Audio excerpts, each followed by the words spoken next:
My injury was in January '94. We had a typical match, a league game, I think it was down at Castle Island in County Kerry. I was just going to a scrum in the second half. My head just didn't properly go under my opposition's shoulder. My head went into my chest. It had dislocated my vertebrae. It was an instant change, so I was paralysed straight away. We found out the news that Brendan had his accident. Suddenly, thinking about going to work the following day was out of the question. It was hard when Brendan was in hospital. At the time, we were engaged to be married. Our plans were put on hold. Our next focus was to get Brendan home. He had an operation and Brendan was now in a wheelchair, so we had to consider our house and where we were going living.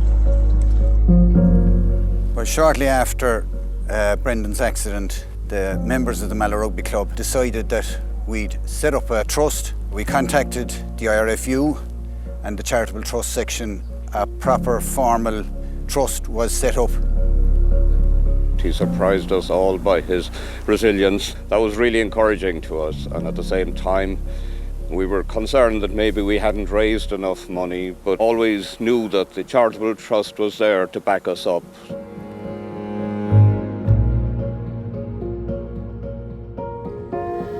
Yeah, the Charitable Trust have been a huge support for us, family and myself, over the years. The key thing that I've got from them over the years, I'm on my third gadget at the moment, would be my van, my wheelchair accessible van. I think it's all accessible, it's all automatic. I can open the doors at the back myself, I can drop the ramp down myself. There's a spot on the front for me to sit in the passenger area. I have the seat taken out, but it's really great. The van is our access to the world. Being in a wheelchair, you can't go very far. I do the driving.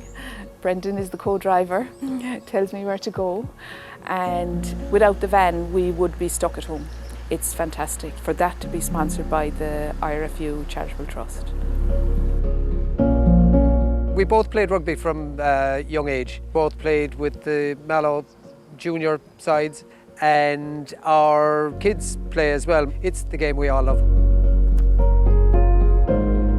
Brendan, he had his mishap through rugby, but it didn't stop him loving the game. Always has done, and I think always will.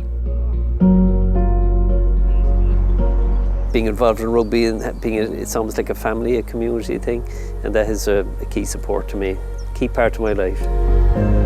Obviously when me and Maeve were born, it was after the whole thing had happened, but the one thing that we were always aware of that was going on was the Charitable Trust. We always know that they're there to support us, even 25 years later, that they're still there. I used to be thinking when I was younger, I was like, my dad must have been like some great rugby player or something, because it's like the IRFU are really, really supportive, but it just shows that it doesn't matter, they're there for anybody, and it just goes to show no matter how much time passes or how small or big the injury is, they'll always be there if you need them to be.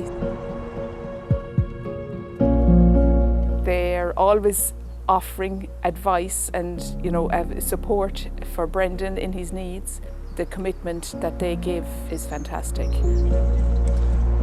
There's probably about 30 odd injured rugby players now in Ireland. We've got to know each other. I suppose the message that I'd like to say to them is that life doesn't end when it happens. Just to go maybe day by day to get as much support as they can from the people that are around them, whether it be family or friends or their community. Reach down inside you and realise that you've got the strength inside you. People have more internal strength than they think, and they get that from the people that are around them, the family and friends around them, and from themselves.